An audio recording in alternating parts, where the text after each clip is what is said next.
Hey everyone, welcome to Shop Talk. We're looking at a Husqvarna 372 chainsaw. This is a unique chainsaw. It started out as an XTorq, had this XTorq engine in it.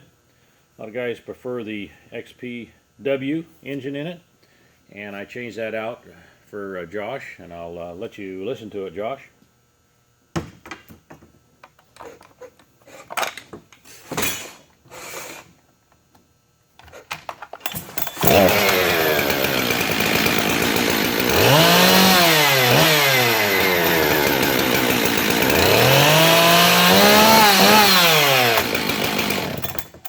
If you have any questions on these, or if you have an XPW engine you'd like to put into your XTorq, the chainsaw guy does that. There's some information. Give the chainsaw guy a call.